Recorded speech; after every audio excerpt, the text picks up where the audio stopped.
বাংলাদেশ ক্রিকেটে চলছে চরম সংকট। 2027 ওয়ানডে বিশ্বকাপে সরাসরি অংশগ্রহণ এখনও টাইগারদের ঝুঁকির মুখে। এই সংকটময় মুহূর্তে একজনকে দরকার ছিল বাংলাদেশ ক্রিকেটে, নামটা সবাই জানে। লাল সবুজের ক্রিকেটে যখনই সংকটে বুক কাঁপে তখনই আসার নাম সাকিব আল হাসান। দেশের ক্রিকেটের শেষ কার্ড, বিসিবিও শেষ কার্ডটাই খেলেছেন। মার্চের সিরিজে সাকিবকে ফেরানোর চেষ্টা করছেন। আর যদি সাকিব পাকিস্তান সিরিজ দিয়ে প্রত্যাবর্তন করেন তাহলে তিনিই হবেন ভরসা, শেষ আশ্রয়স্থল। বরাবরের মতোই তার কাঁধেই থাকবে 18 কোটির স্বপ্ন পূরণের এক বিশাল দায়িত্ব। কারণ 2027 সালের ওয়ানডে বিশ্বকাপের টিকিট এখনও সরাসরি নিশ্চিত নয়। আইসিসির নিয়মটা স্পষ্ট। 2027 সালের মার্চ মাসের মাঝে ওয়ানডে র্যাঙ্কিংয়ের টপ 8-এ থাকা দলগুলোর হাতে পাবে আফ্রিকা বিশ্বকাপের টিকিট।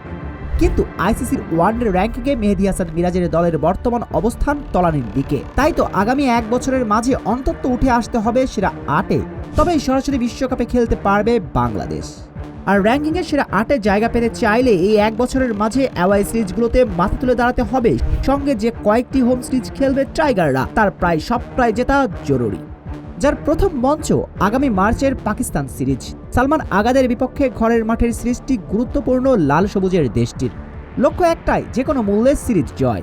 কিন্তু মাঠের বাইরে যে হট্টগোল চলছে তার প্রভাব নিঃসন্দেহে পড়বে মাঠে। চাপ দিতে পারবে তো শান্ত বিরাজরা? বিসিবি কোনো ঝুঁকি নিতে নারাজ, তাই তো ক্রিকেট রাজ্যের রাজা সাকিবের ওপরেই শেষ ভরসা করতে যাচ্ছে ক্রিকেট বোর্ড। কিন্তু প্রশ্ন হচ্ছে, 38 পেরিয়ে যাওয়া সাকিব পারবে তো শেষ প্রহরে আবারও বাংলাদেশকে উদ্ধার করতে? উত্তরটা সময়ের কাছে তুলে রাখা ভালো, তবে এতটুকু নিশ্চিত, মাঠে নামার সুযোগ পেলে সাকিব দেশের জন্য লড়বেন। লাল সবুজের সম্মানের জন্য আরও একবার রণাঙ্গনে নামবেন বাংলার যোদ্ধা। ক্রিকেট মাঠে 18 কোটির শেষ আশ্রয়স্থল সাকিব আল হাসান।